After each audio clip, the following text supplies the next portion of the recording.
Hey guys, and welcome to episode 13 of Football Manager 2015, Awakening the Italians with AC Milan. Join you back.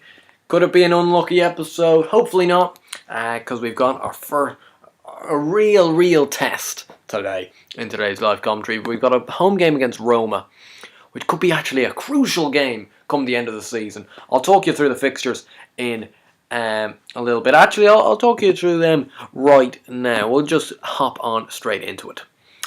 And since last time, which of course was the slightly disappointing 3-3 draw with Fiorentina, Giacomo Bonaventura did score a hat-trick, but we did manage to concede in the last minute, which was a bit of a stinker, considering we really deserved to win the game, and it was just a bit of a harsh blow. You know, we were 3-1 up, and we just couldn't finish off the game, which was disappointing.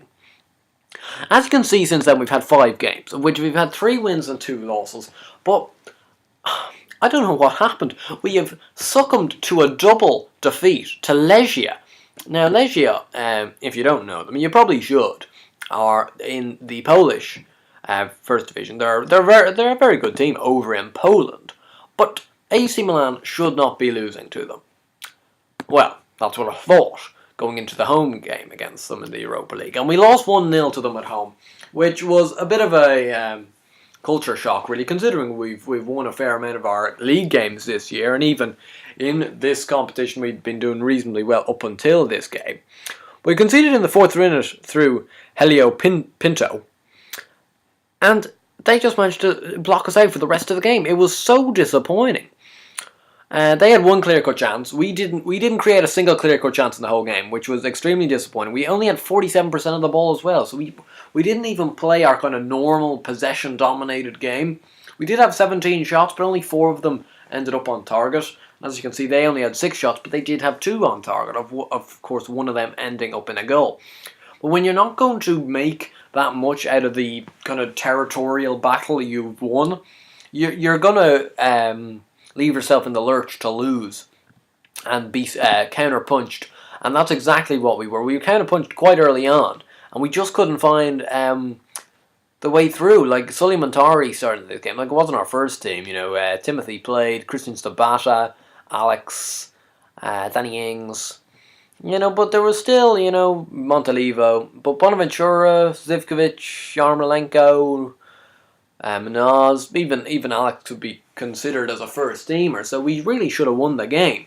I did bring off Sulimentari at half-time. That wasn't because of any sort of injury, but it came up in the whole first half that he was looking uninterested, and I can't have somebody who's just going to look uninterested. You know, there's no point in that, and it really annoys me when I see that, because it just shows that they're just not trying hard enough. But then we returned back to league action, and it was as if nothing had happened really at home to Legia, which I was a bit glad of course, because the Legia game was one I will not want to remember. Managed to win this game 2-1 away at Cesena. Again, not our strongest performance, but this time we did manage to kind of eke our way over the line. Giacomo Bonaventura, who kind of continued his fine run of form with a goal in the 3rd minute, and Andrea Poli popped up with a rare goal, you know, from the central midfielder. He's not exactly a goal-scoring machine, but he did manage to score in the 7th minute. It was a 2-0 advantage before Marco D'Alessandro made it 2-1 in the 14th, but we managed to hang on for the rest of the game. So anyway, here is the first goal, only 3 minutes in, of course. Yarmolenko took it down the left-hand flank and put it into Montalivo, who was having to play due to injuries and suspensions. Over to Abate, because Desciglio was out injured. Inside to Poli, inside again to Bonaventura, and Bonaventura wasn't going to miss. When you give him that sort of room around 15-16 yards out, he really isn't going to miss, especially in the rich vein of form he has been in this year, which gave us a 1-0 lead very early on, which was nice, because after the whole game, like, not being able to score against Legia, it was good to get back on winning ways. As you can see there, it was a bit of a stroke of fortune in Poli's goal. He missed the initial clear-cut chance. The keeper saved it under the post, but then didn't. It was Agassi, our former second-string keeper, but he didn't pick up the rebound, and Poli was able to put it in. For their goal, was not a great goal from our point of view. Renzetti had a ball down the left hand side, found Marika. It was well saved initially by Diego Lopez, but Yarmolenko was sleeping, and D'Alessandro managed to scoop in on the rebound to give them a 2-1 advantage, or to give us a 2-1 advantage. But we managed to hold on for the rest of the game, which was pleasing. Then we played at home to Parma, and this one was a much more convincing win and a much better win overall. We managed to win the game 4-0. 1 for Zivkovic, 2 for Bonaventura, and even 1 for Danny Ings, his first league goal for the club, which was great for him, because Danny, he's been working hard, but he really hasn't been getting the rewards I suppose he probably deserves. Well, I'm not sure whether he deserves them or not, because he hasn't been playing too well, but he is a hard worker, but the goals just haven't slotted in for him in the early part of his career here at AC Milan.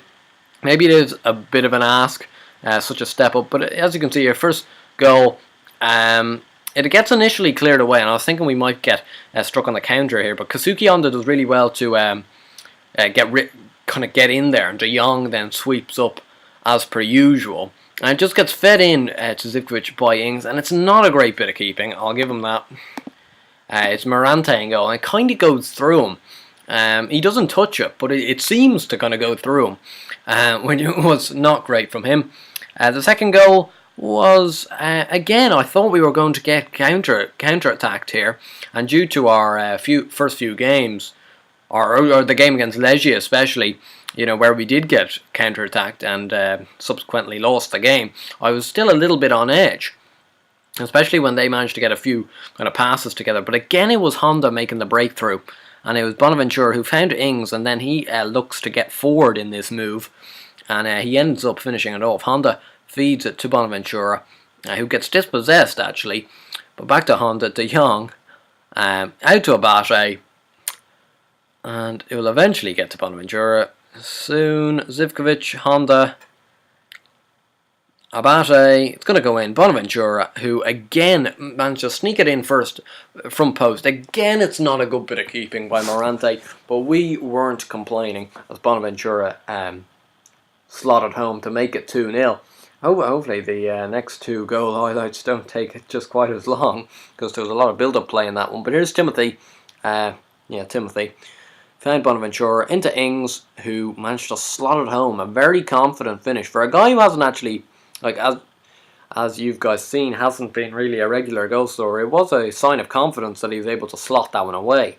But then I thought we might miss out here on a clean sheet, but it was headed away quite nicely, and Zivkovic ends up feeding Polly, who gets it around the corner again, and Bonaventura, who seemed to be offside in my eyes, but was deemed not to be, came in around the back and then just slotted it home for his 10th of the season, and to complete a 4-0 rout at home to Parma, which was a extremely satisfying result. Then we travelled to Perugia, one of the newly promoted teams, and we didn't have any problems this time around either, winning 3-0.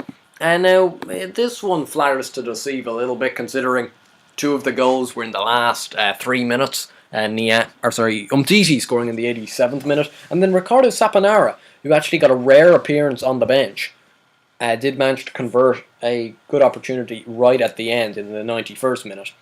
The first goal was a bit of a scrappy one, really. It kind of ends up getting through to Niang. Very poor defending all round, and it just managed to scrap through with me from the throw in initially, and then De Sciglio manages to get it back to him. Saponara then came on, and he immediately provided Umtiti with a goal with a lovely corner kick, which Umtiti managed to kind of glance on. And then there was then Saponara managed to get on the score sheet himself. Zivkovic getting the ball in. Saponara, the initial shot is kind of half blocked, but then it falls kindly for him on the rebound, and he wasn't going to miss the rebound to get his first ever goal for the club, which was interesting to see, because considering he is 24, I think, 23, he is transfer listed, because I don't really see much value for him here, but maybe there is a little bit of a good, decent player behind all that. I still can't really see it, although he is improving quite nicely, which is good to see. But then another sucker punch away this time at Legia, and I was thinking the first one might have been just might have been a bit of luck for Legia, but we lost 2-0 away from home. Now, in this case, it was it was very disappointing, but both of them were late enough goals, both of them coming from Tomas Grobleni in the 83rd and 89th minute. As you can see, Nigel de Jong got sent off in the 24th minute, which didn't exactly help us along. But as you can see, we were absolutely battered. 22 shots to 11. They hit the woodwork once to our 0. They had 3 clear-cut chances to our 0, and 4 half chances to our 3. And to be absolutely dominated by Legia is a little bit concerning, and leaves us really in the lurch in our Europa League group. Actually, I probably shouldn't have gone that way. I should have gone into the competitions page, but yeah, the computer seems to be a little bit slow today. But anyway, as you can see, we're really in the lurch now. So we have to beat Feyenoord at home and Bate away if we want to stay in the competition, and then we have to hope that Legia slip up along the way. They had only picked up one from 6 before playing us, and then taken 6 from 6 against us, which is, I really don't know how to kind of view it. It's very disappointing, and we might be staring down the barrel at an early Europa League exit. But then again, we've got to then take into consideration how well we're doing in the Serie A. They asked us to challenge for the title at the start of the year, and I thought that was still going to be a bit of a stretch for us. But it hasn't done so far. We sit proud at the top of the table after 11 games, 9 wins and 2 draws, yet to be defeated, scored 27, only conceded 7, which is second best. Juventus have only conceded 6, but we're the top scorers this year. Come on. When you think of the whole of last year's kind of debacle, I suppose, we didn't get to 27 goals until around April last year, so a real turnaround in advance, and we're 6 points clear of second, which is Cesena, who have actually played a game more than us. So if we win today against Roma, we'll be 10 points ahead of them with same games played. Now, we'll probably be 10 points ahead of Fiorentina, but they have 2 games in hand. But as you can see, we're really right on top, and in an extremely strong position early on. Like the league is 38 games long, which is still 27 games to go, so there's still a lot of time for that to be screwed up. But as you can see, Juventus just haven't really been at the party this year. They have defended quite well, but only 21 points in 11 games. It's still not bad, though, I suppose. They're still well within a chance. If we have a look at the overall player stats from ourselves, top goal scorer is Giacomo Bonaventura with 10. He's had a stunning season so far and developing nicely because of it. Yeah, excellent. And he's only on 28 grand a week, which is an absolute steal as well. Two international caps for Italy now as well. Niang's got 6, which is a decent enough effort. Zivkovic with 4. Top provider, Bonaventura has got 5. Desciglio's got 5. And Zivkovic has got 3. And Ings has got 3. And average rating, Enriquez, Saponara, Abate, Desciglio, Bonaventura, top 5. If you have a look just quickly at Desciglio, who has turned into a real right back, a stunning right back, you may say. Now, I suspect for most of you guys, if you ever did try a AC Milan save, you'd be quite tempted to get rid of Desciglio at the start, I'd say, because he's one of the few guys that actually is worth a lot of money, and I suspect you could cash in for him 20 million, 25 million first season or something. I would advise you not to, though, because even though his stats don't seem great, or his attributes don't seem great at the start of the game, he is turning into an absolute monster, defensively and offensively. For me, he is really becoming one of the best right backs in the world, and we're only a little bit into the second season. That shows you how impressed I've been with him so far. So really keep an eye out and don't sell him. Because he will turn into a monster for you. So anyway, I think we should go into today's game now. We might as well. I've covered everything. So let's have a look, see what team I'll be playing today. And it'll be Diego Lopez in goal. Back 5 of Yarmolenko, Umtiti, Marlon, Munoz and Desciglio. So it's still actually quite an experienced back line, but it seems to have done me well so far. People like Umtiti and Marlon have really come in and blended in well, even though they're only 20. And Umtiti, I think, is only 21. Yeah, 21. He's really blended in quite well since coming through his injury. Got Neustadter and Honda in the midfield. That's just because Nigel de Jong's picked up a suspension through sending off against Legia, I think. No, that can't be right. It must have been yellow cards in the league. And Bonaventura playing behind Niang and Zivkovic. Niang gets the nod just ahead of Ings today. Enriquez still out, injured of course. So we'll have a look, see what the Roma squad is like. I'd like to keep our unbeaten start intact, but they of course do have people like De Rossi, Totti, Strootman, Gervinho, Cole, Florenzi. Like, they've got Leandro Castan. They've an awful lot of good players to play with, like to play around with. So it's going to be a very tough ask for ourselves to kind of. You know, it was a decent win. Like, well, no, it was much more than a decent win. It was an excellent win in the end. But, you know, to win in the last minute, and, well, we equalised only around 5 minutes from time. We only had 2 shots in the game. 2 shots on target in the game. Oh, fuck. Totti. Oh, bloody hell. Francesco Totti.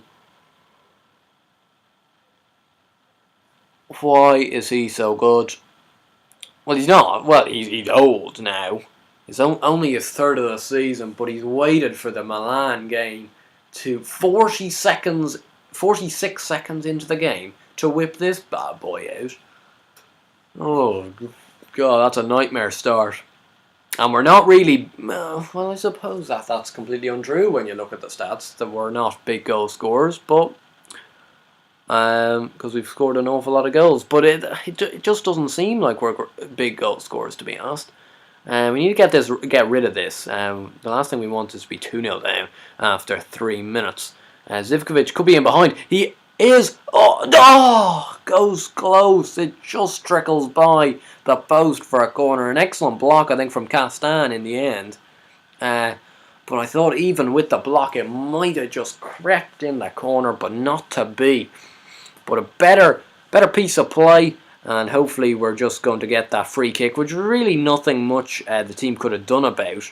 And hopefully we can just erase that from memory quite early on and just play this game on merit. So we're winning our fair share of headers. Controlling, he needs to be closed down sooner, that's for sure, because he's playing quite well up front. We're having the better of things, but we're not quite creating as much as I'd like to. Yarmolenko's now got the ball here, though. Can he start something here from the back? Neustadter, front Bonaventura.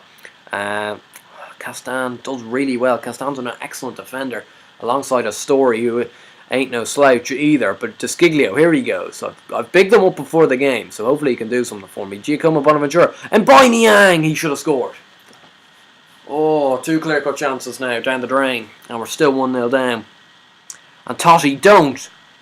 Holy shit. How is that for bad luck? Oh, no. This is all going wrong on the live commentary. This is all going wrong. Francesco Totti is treating us to a masterclass today. 2 30-yard free kicks. Like, they're not even just from the edge of the box either. Like, they're fully 30-yard free kicks. But both of them have whistled in, and this could be 3-0 before you know it. Castan! Oh no, that's just terrible defending. That is just terrible defending, and we are being ripped to shreds today.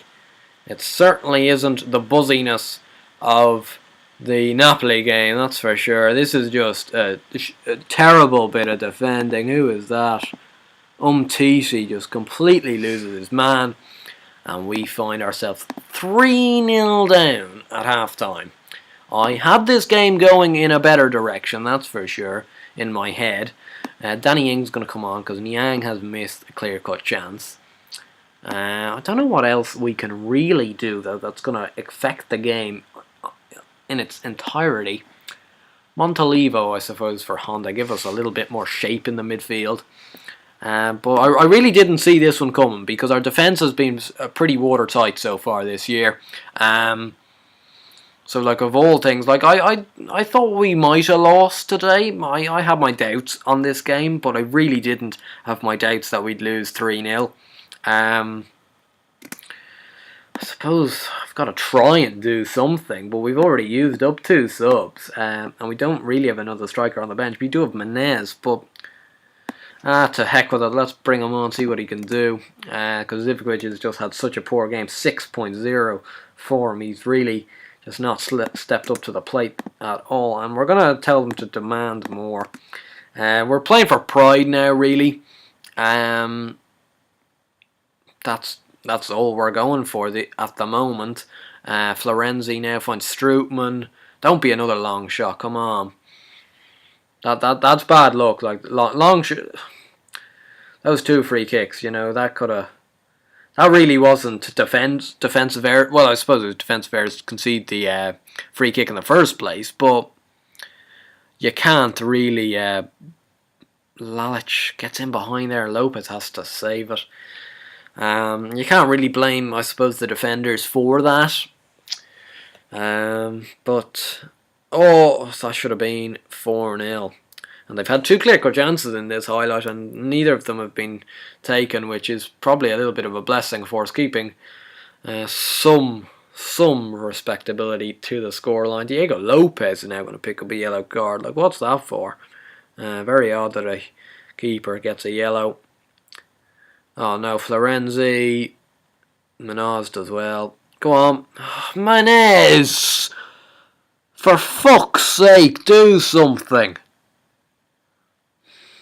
Strootman. Ings, very good tackle. And then gets tackled.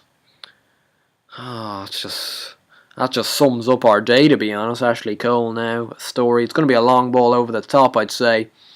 Or just a through ball. Yeah, Gervinho, lovely football. Oh, fuck off, Menez! Oh, bloody hell.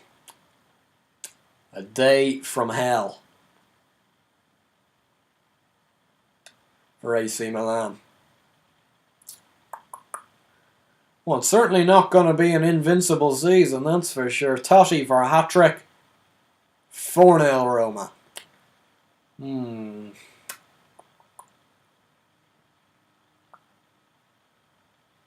He's only scored 2 goals this year before this game.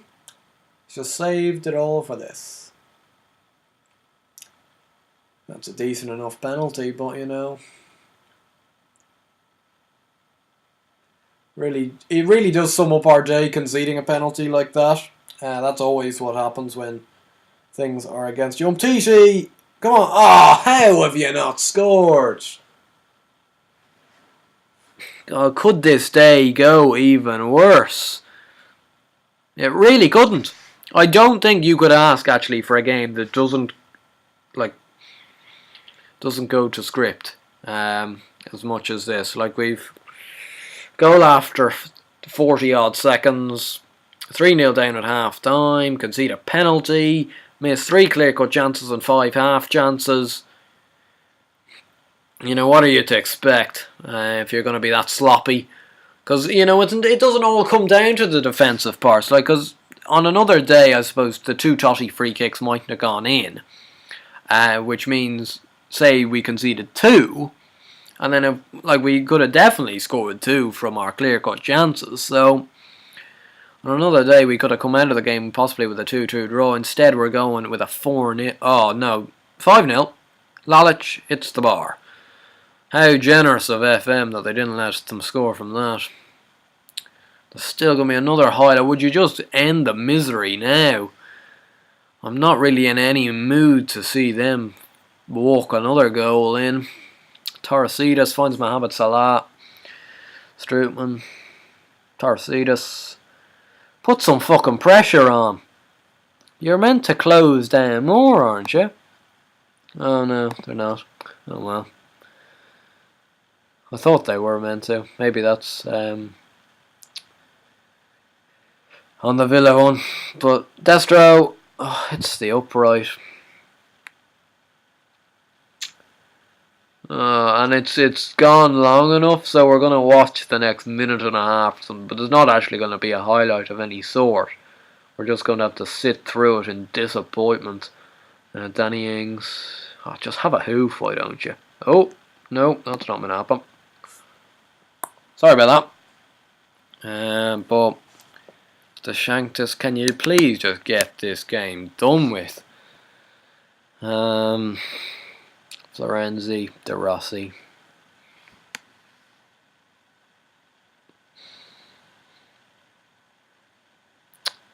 Suppose this is a fantastic example of how FM really just go through your moods.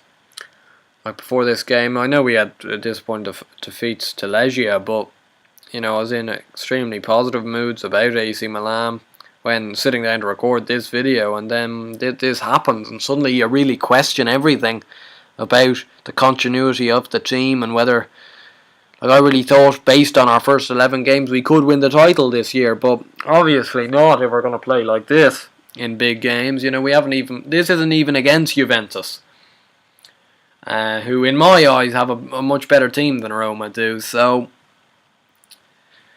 therefore it's a tough one to wrap your head around today. Suppose we just go by, the gap is down to 4 points now, which is disappointing, but suppose we've just got to plod along and keep doing what what has given us success in the previous 11 games up until this game, and maybe hopefully we have one or two games where we could probably ease ourselves back in. I think we do have an international break, yeah. Then away to Sampdoria, home to Feyenoord, home to Inter, away to Juventus. Fantastic. Anyway, I'll be back for the Juventus game. Unfortunately, that may mean that there'll be more ranting going on, especially if we don't play well in these 3 games, which is a possibility. But anyway, if you guys enjoyed this video, please do give it a like, and if you haven't already, please subscribe to the channel. I'll see you guys later. Bye.